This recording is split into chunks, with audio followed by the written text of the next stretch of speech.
The afternoon sun poured through the tall glass windows of the mansion, filling the room with a golden light that made everything look polished and perfect. The marble floors shone like mirrors, and the grand chandelier hanging above sparkled like a crown of light. Every piece of furniture was chosen with care, not for comfort, but to show power and wealth. That day the mansion was buzzing with laughter as the owner, one of the richest men in the city, was hosting a private party for his friends. He liked these gatherings. It wasn't just about having company, it was about being admired. His friends were wealthy too, but everyone knew he was on another level. The cars outside, the expensive wine, the grand piano sitting quietly in the corner of the room, it was all part of the show. As the guests sipped their drinks and talked about business, the billionaire leaned back in his chair and laughed loudly at something someone said. He enjoyed being the center of attention. Every few minutes he would make a joke or boast about a recent deal he closed. His friends would laugh, sometimes more than they wanted to, just to keep him pleased. Meanwhile, near the edge of the room, a quiet figure moved around carefully with a duster in hand. The cleaning lady. She had been working in the mansion for a few months now, mostly invisible to everyone. Her clothes were plain and her shoes slightly worn. She didn't speak unless spoken to. She worked silently, wiping the tables, dusting the shelves, keeping her head down. The billionaire barely knew her name. To him, she was just another part of the house, like a piece of furniture that happened to move. But that afternoon, something about her caught his attention. Maybe it was the way she lingered near the piano, glancing at it softly while she cleaned around it. He noticed it and smirked. "Hey, you there?" he said suddenly, his voice loud enough for everyone to hear. The woman froze for a moment, unsure if he was speaking to her. He waved his hand. "Yes, you. Come here." The guests turned their heads, curious. The cleaning lady put down her cloth and walked slowly toward him, trying not to make eye contact. He smiled with a mocking kind of charm. "You've been staring at that piano for quite a while," he said. "Do you know how to play it?" She hesitated, her voice barely above a whisper. "A little, sir." The guests chuckled. The billionaire leaned forward, his tone playful but sharp. "Oh, really? Well then, play something for us. I could use a laugh." Laughter filled the room. Some of the guests looked amused, others uncomfortable. They knew he liked to test people, to make them feel small just to entertain himself. The woman stood still for a moment, her eyes down. She didn't say no. She didn't even look angry. She simply took a deep breath and nodded. "As you wish, sir." The billionaire grinned and leaned back in his chair, motioning toward the piano. "Go on then. Let's hear what you can do." She walked over to the piano slowly. Her hands trembled slightly as she sat on the bench. It had been years since she'd touched one. The smooth keys felt cold under her fingertips. She glanced around the room. Every pair of eyes was on her. She could hear the faint whisper of someone giggling in the back. Her heart pounded, but she closed her eyes for a moment and tried to breathe. When she opened them again, she didn't see the marble floors or the rich faces anymore. In her mind, she was back in a small music hall years ago, wearing a long black dress, performing under a warm spotlight. She remembered how free she used to feel when she played, how every note told a story she couldn't speak aloud. That was before everything changed, before her husband passed away, before she lost her home, before life forced her to give up her music to survive. Now she was here in a stranger's mansion, wearing a cleaning uniform and being asked to play for laughter. But inside, something stirred. A quiet defiance, a whisper of pride she thought she had buried long ago. She placed her hands gently on the keys and began to play. At first the sound was soft, almost hesitant. A few guests exchanged amused looks, but within seconds the melody deepened. The notes began to flow with a strange, haunting beauty. Her hands moved faster, smoother, as if they had a life of their own. The room, once filled with laughter, started to quiet down. Her music filled every corner of that grand hall. It wasn't a cheerful tune. It was something more powerful. There was sorrow in it, and hope too. Each note carried years of pain, love, and strength. It spoke of struggles no one could see, of dreams that had been lost and rediscovered in a single moment. The guests stopped smiling. Their laughter faded into silence. Even the billionaire who had started this out of arrogance sat frozen in his chair. His mocking grin was gone. He leaned forward slowly, eyes fixed on her. The woman played as if time itself had stopped. The melody rose higher, then softened like a sigh. Her fingers danced with grace, every note pulling the heartstrings of everyone listening. Some of the guests had tears in their eyes without even realizing it. The billionaire felt something he hadn't felt in years: humility. The kind that makes a man question himself. The kind that no amount of money could buy or erase. When the final note rang out, it lingered in the air like a whisper from another world. The woman's hand stayed on the keys for a moment before she slowly lifted them and looked up. The room was completely silent. No one clapped. No one spoke. It was as if everyone was afraid that making a sound would break the spell that hung in the air. Finally, the billionaire stood up. His face, usually so confident and proud, now looked uncertain.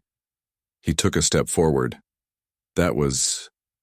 He paused, searching for the right words.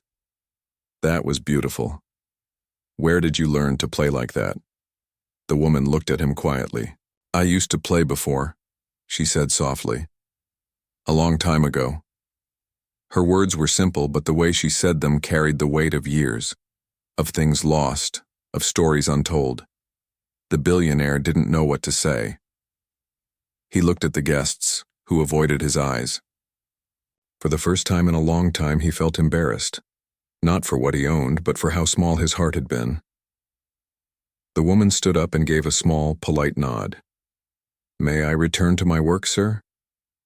He hesitated before answering. Yes, of course. She turned and walked away quietly, her steps calm and steady. The guests watched her in silence. It felt strange to see someone so ordinary carry so much grace. After she left the room, the billionaire slowly sat back down. The piano stood there, gleaming under the golden light. But now it looked different to him. It wasn't just a decoration anymore. It had become a mirror, reflecting something he didn't want to see about himself. He looked at his friends. No one spoke. The party atmosphere had vanished, replaced by an uneasy stillness. Finally, he forced a small laugh, trying to bring the mood back. But it sounded hollow even to him.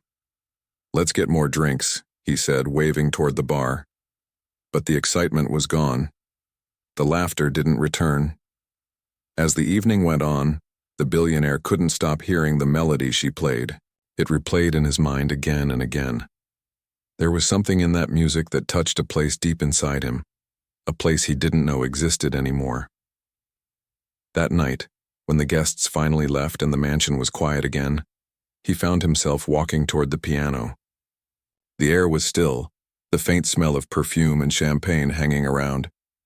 He sat down at the same bench where the cleaning lady had been hours ago. He pressed a single key. The sound echoed softly, then another, and another.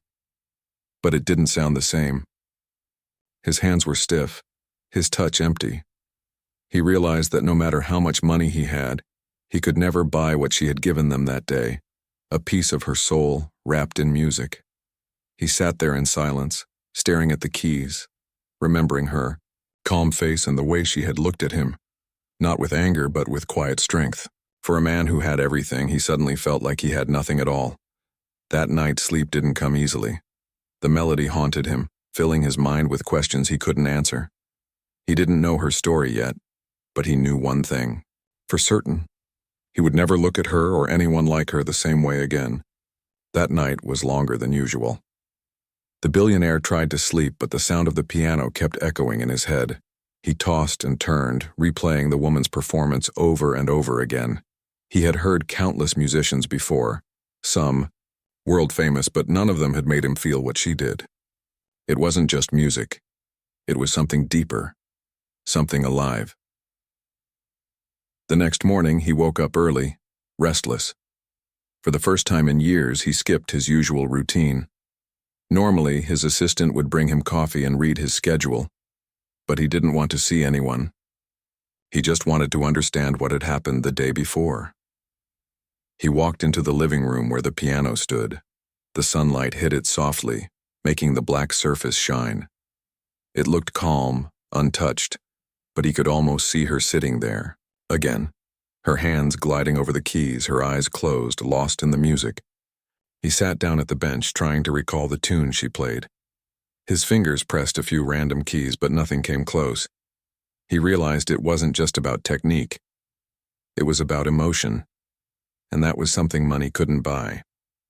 Hours passed, and he couldn't focus on anything else. He asked one of his staff where the cleaning lady was. The worker hesitated before saying she was in another part of the house, finishing her usual chores. Without thinking much, he asked for her to come see him. When she arrived, she stood by the doorway, holding her cleaning cloth nervously. She didn't expect to be called again, especially after what happened yesterday. He looked at her quietly for a moment before speaking. "That music you played yesterday, it hasn't left my mind," he said. "Where did you learn to play like that?" She hesitated, unsure if she should answer. Finally, she said softly, "It was a long time ago, sir. I used to be a pianist. I studied music for many years." He frowned slightly, surprised. "A pianist? Then why are you working here?" Her eyes dropped to the floor. "Life changed," she said simply. "After my husband passed away, things became difficult. I lost my home, and I had to take whatever work I could find." Her voice was calm, without bitterness, but her words hit him harder than he expected. He looked at her hands, thin, gentle hands that once moved across piano keys with grace, and suddenly felt ashamed of how he had mocked her. "I didn't mean to embarrass you yesterday," he said after a pause. "It was foolish." She looked at him, and for a moment he saw kindness in her eyes. "It's all right, sir," she said quietly. "I've been laughed at before. But music, it never leaves you. It's the only thing that reminds me who I used to be." Her words lingered in the air. He wanted to say something more, but couldn't find the right words. He just nodded slowly and told her she could go back to her work. As she turned to leave, he said suddenly, "Wait." She stopped and looked back. "If you ever have time, would you play again?" She smiled faintly. "If you wish, sir." After she left, the billionaire sat alone thinking. For the first time, he felt something he hadn't felt since his younger years. Curiosity about someone's story, not for business reasons, but for human ones. The next few days went by quietly. The woman continued her work as usual. But something had changed in the house. The other workers treated her differently now. They had all heard what happened that day, the billionaire asking her to play, the silence that followed. They looked at her with quiet respect, though she didn't seem to notice. She worked the same way as always, gentle and humble. One afternoon, while she was polishing a table, she noticed the billionaire standing near the piano again. He looked at her and gestured toward it. "Would you mind playing again?" he asked. She nodded and walked over. This time there was no crowd, no laughter, no pressure. It was just the two of them in the large, quiet room. She began to play a soft melody, something tender and full of peace. The billionaire closed his eyes and listened. It felt different this time. Not dramatic, not sad, just real. It reminded him of his mother, who used to hum old songs when he was young. For a moment, all the noise of his busy world faded away. When the song ended, he stayed silent for a long time. "You know," he said finally, "I've spent my life buying things to fill silence, but this silence feels right." She looked at him gently. "Music does that," she said. "It reminds us to listen." That night, he sat by his window and thought about her words. He realized he had been surrounded by people who spoke, praised, and flattered him, but rarely did anyone make him listen. Not until now.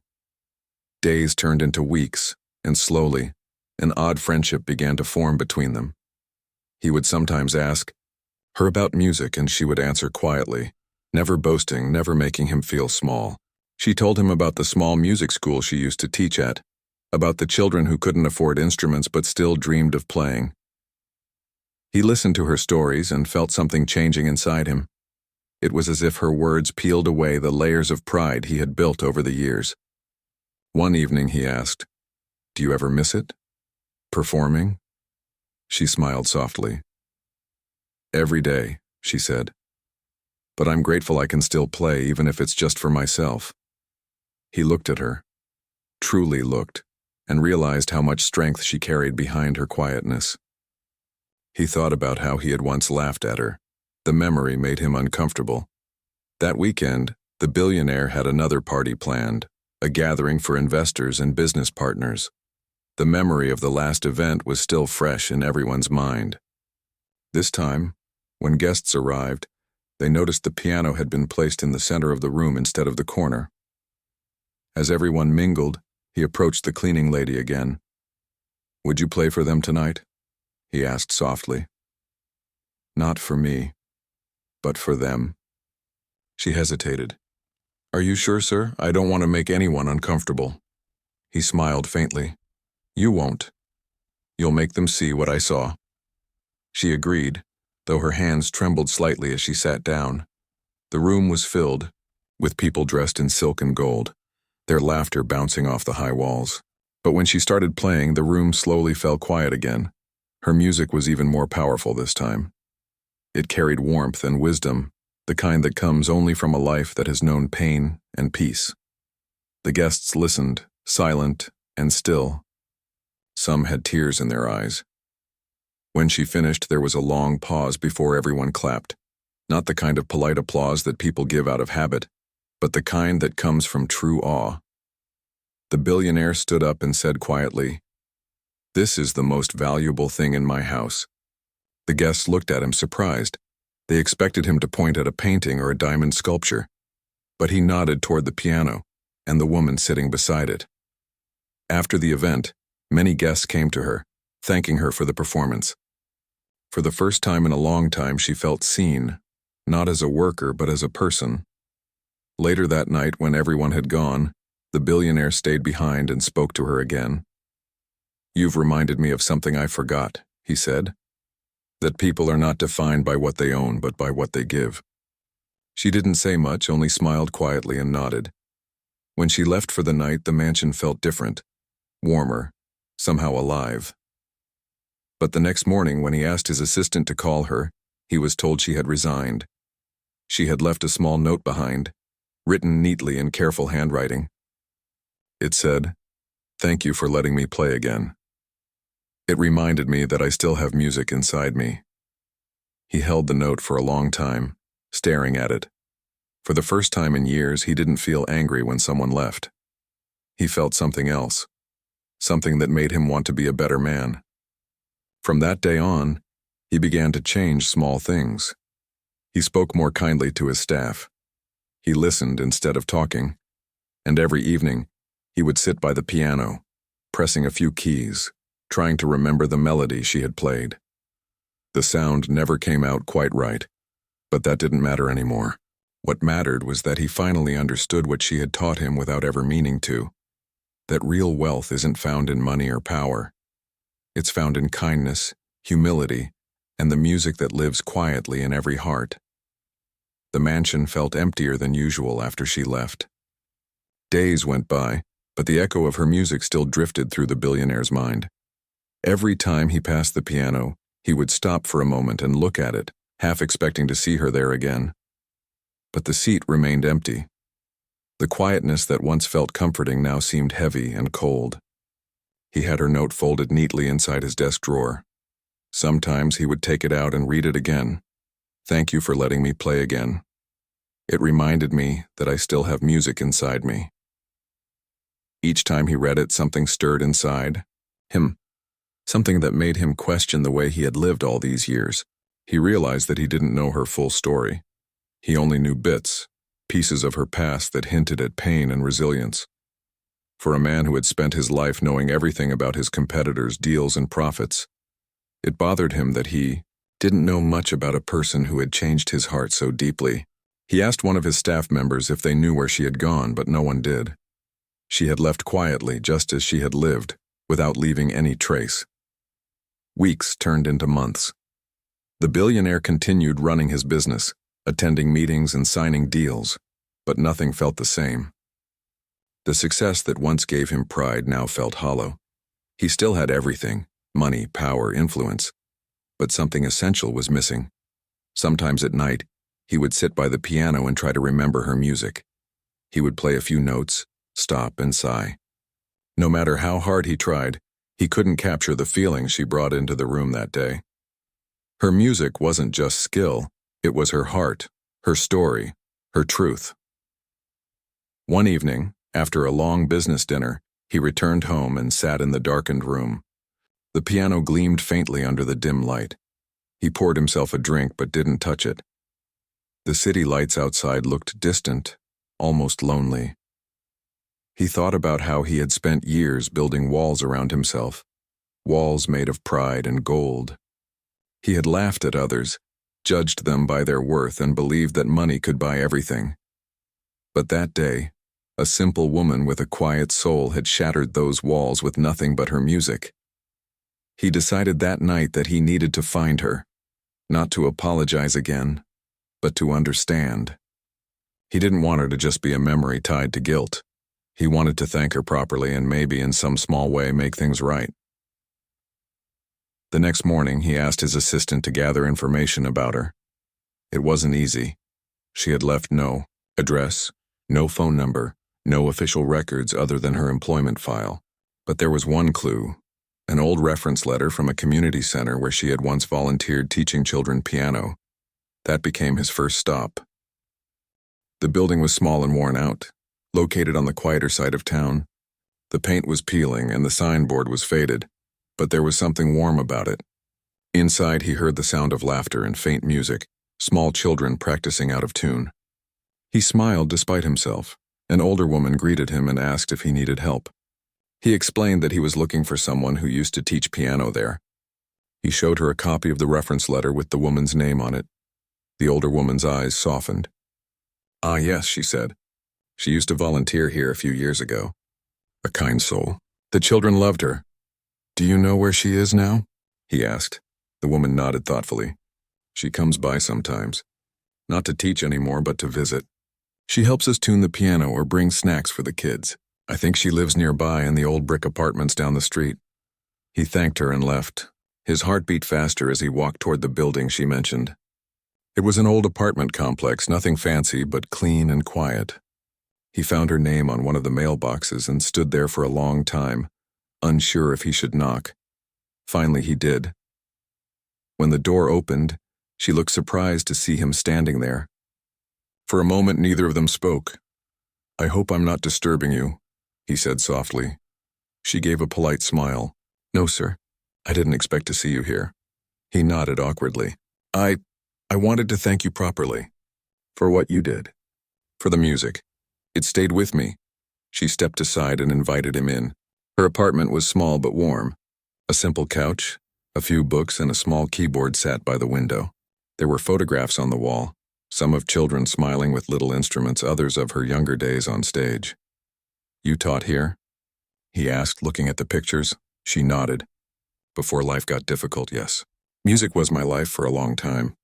After my husband passed, I couldn't afford to keep teaching. I lost my home, my studio, everything. But I never lost the music." He looked around quietly. The air in the room felt peaceful, humble, real. "I came to apologize again," he said. "Not just for the day at the mansion, but for everything before it. I used to think I was above people. I mocked you that day because I didn't understand what dignity really looked like. You showed me what it means to have it." She looked at him calmly, her expression kind but steady. "You don't need to apologize anymore," she said. "Sometimes life teaches us in strange ways. If my music helped you see something, then I'm grateful." He smiled faintly. "You helped me see more than you know. You made me realize that I've been chasing the wrong kind of success." She didn't reply right away. Instead, she gestured toward the small keyboard near the window. "Would you like to hear something?" He nodded. She sat down and began to play. The sound was softer, gentler than before, but still full of life.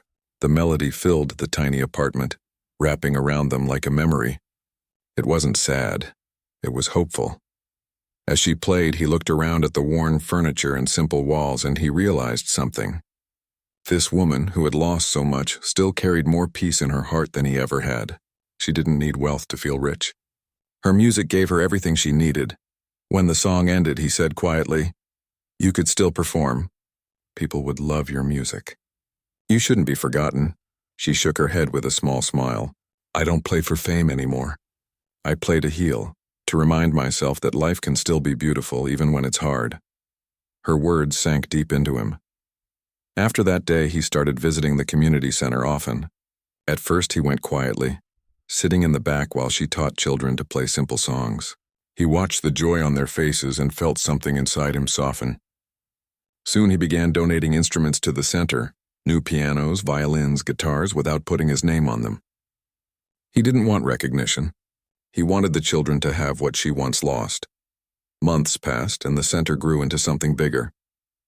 More children came, more volunteers joined, and slowly a small concert was organized to raise funds. On the night of the concert, she performed with the children. The billionaire sat in the front row, clapping along, smiling in a way he hadn't in years. The room wasn't filled with millionaires or investors. It was filled with families, neighbors, and laughter. But for him, it was worth more than all his fancy parties combined. When the concert ended, she came to him and said softly, "You look happier than the first time I met you." He laughed quietly.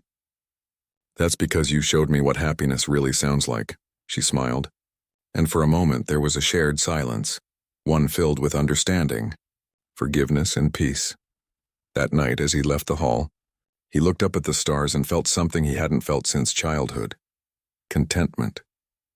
Not the kind that comes from success, but the kind that comes from connection. He knew then that this wasn't just her story anymore.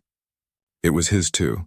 The story of how a simple woman, armed only with music and kindness, had changed the heart of a man who thought he had everything, and from that day on, the grand piano in his mansion was no longer just a decoration. It became a symbol of humility, a reminder that one act of grace can echo louder than all the noise in the world. The weeks after the concert brought a strange kind of peace to the billionaire's life. For years, his days had been filled with endless meetings, business calls, and noise, but now his mornings started quietly, often with the sound of piano music playing from his phone. It wasn't from a famous artist. It was a recording of the cleaning lady's performance at the community center. He listened to it every day, not because it was perfect, but because it made him feel human again. It reminded him of where real beauty came from, not from money, but from heart. The mansion no longer felt like a trophy. It felt like a place that needed purpose. He began to notice things he had never cared about before. The way his staff worked tirelessly, the quiet exhaustion in their faces, the lack of joy in the house. It hit him that he had built walls of luxury but not warmth. So slowly he started to change things. He made sure his workers had shorter hours, fair pay, and proper breaks. He began greeting them by name and thanking them sincerely. At first they thought he was joking, but when they saw he meant it, their surprise turned into quiet gratitude. The air in the mansion started to change. It became lighter, friendlier. But even as he changed, one thought never left his mind. The cleaning lady. He had visited her a few times after the concert, always finding her surrounded by children at the community center. She looked happy there, more alive than she ever had in his mansion. Each time he saw her, he felt a calmness he couldn't explain. One afternoon he brought her a gift, a new upright piano for the community center. When it was delivered, she looked at it with tears in her eyes. "I can't accept this," she said quietly. He smiled. "You're not accepting it for yourself. It's for the children. They deserve something that can last." She placed a hand on the piano and nodded. "Then thank you, not for me, but for them." That small moment stayed with him for a long time. He realized she never asked for anything. Not money, not recognition, not pity. She only gave her time, her care, her music. It was that quiet generosity that humbled him most. Months passed, and the billionaire's name began appearing in the news again. But this time, not for business. People talked about how he was funding art programs, building free music schools, and helping low-income children learn instruments. He never took credit in public, but word spread anyway. For the first time, his wealth was being used for something that truly mattered. But deep inside, he knew this transformation had one source: the cleaning lady who once played the piano just to make him laugh. One rainy evening, he decided to visit the community center again. The air smelled of wet earth, and the sound of rain tapping against his car windows made him think of the soft rhythm of her music. When he arrived, he saw her through the window, sitting beside a group of children, helping one of them place small fingers on the keys. The child's laughter filled the room as a few clumsy notes played. He stood by the door for a while, just watching. There was something pure about that scene, so simple, so peaceful. She noticed him and waved with a gentle smile. When the class ended, he helped her close up. She wiped the piano carefully as if it were something sacred. "You still treat every piano like it's made of gold," he said with a small laugh. She smiled. "Because music is gold, sir. Not the kind that can be spent, but the kind that stays." He nodded, thinking about that. "You've changed my life, you know," he said quietly. She looked up, surprised. "I didn't mean to." "Maybe not," he said, "but you did. You made me realize that the world doesn't revolve around power. It revolves around people like you, the ones who give without expecting anything back." She didn't say anything, but her eyes softened. "Sometimes we don't need to be great to do good. We just need to be kind." Her words felt simple, yet they carried more weight than any speech he'd ever heard in his business meetings. After that day, he began spending more time helping her at the center. He'd carry instruments, fix broken benches, and sometimes just sit with the kids while they practiced. The children grew fond of him. They didn't care about his wealth. They only knew him as the man who brought new pianos and clapped the loudest after every small performance. The woman would often watch him from a distance, smiling quietly. She could see he was changing, not just outwardly, but inside. There was a new softness in him, something real and unpolished. But one afternoon, things took an unexpected turn. He arrived at the community center to find it unusually quiet. The receptionist told him the woman had been taken to the hospital earlier that morning. She had collapsed during a lesson. Without a second thought, he rushed to the hospital. His heart pounded all the way there, his mind filled with fear and guilt. He realized how much she had come to mean to him, not in a romantic way, but in a deeply human one. She had become a mirror of everything he wanted to be: humble, kind, alive. At the hospital, he found her sitting up in bed, weak but smiling faintly when she saw him. "You came," she whispered softly. "Of course I came," he said, sitting beside her. "You scared everyone," she smiled lightly. "It's nothing serious. I just pushed myself too hard. The children were preparing for their next concert, and I didn't notice how tired I was." He looked at her hands, still delicate but trembling slightly. "You need to rest," he said gently. "I will," she replied. "But promise me something, sir."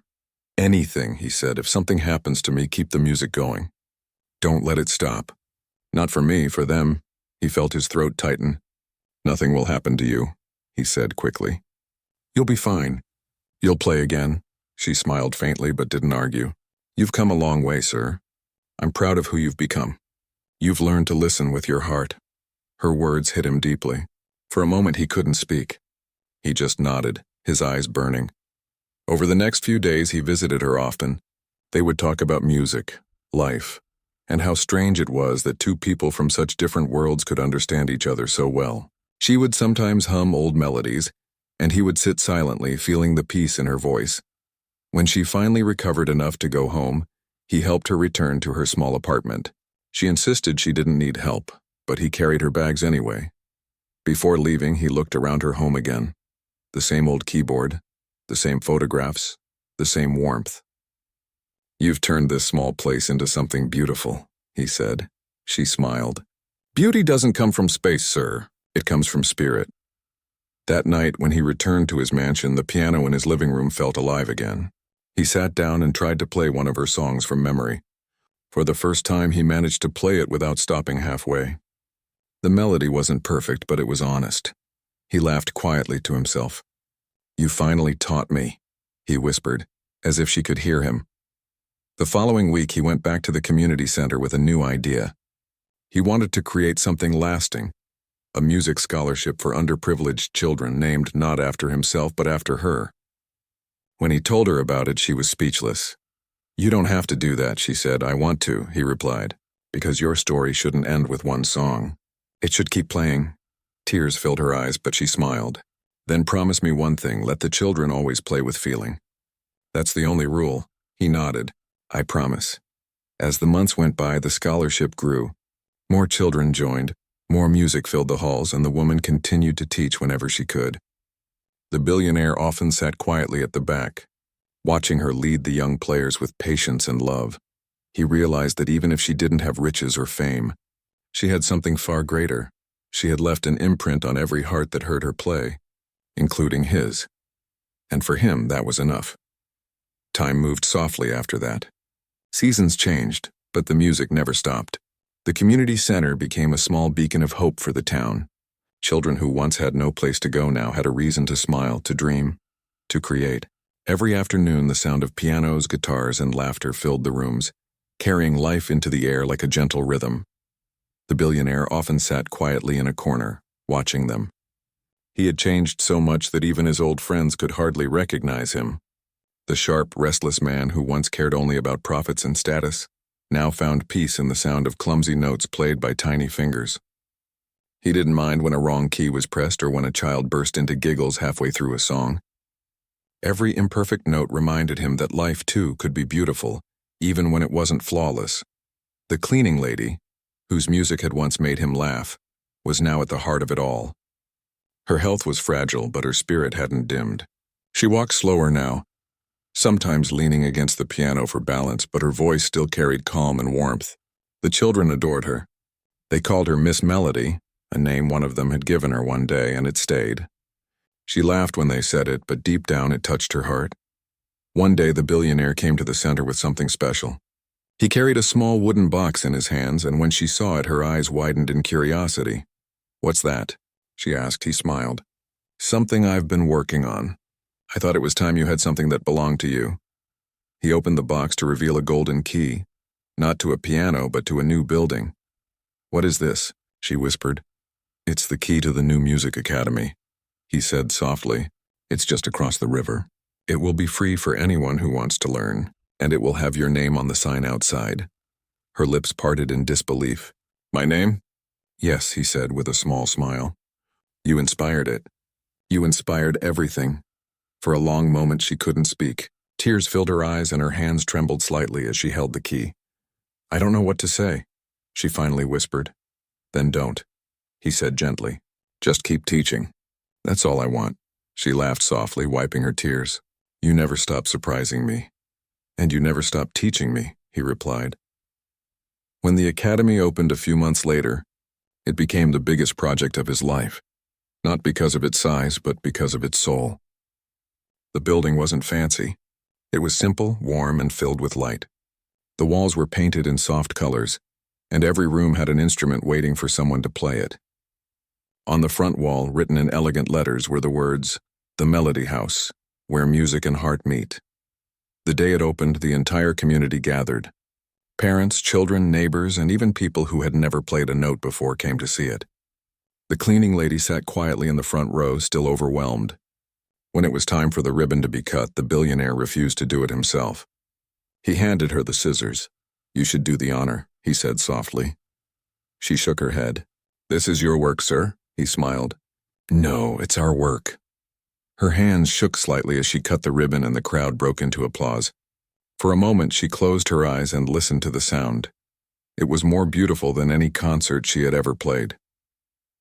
That evening, the first performance took place inside the academy. The children sat at the pianos, nervous and excited. She sat in the center, guiding them gently, her hands moving like a conductor's, steady and kind. The billionaire sat at the back, watching silently. When the music began, he felt a deep calm spread through him.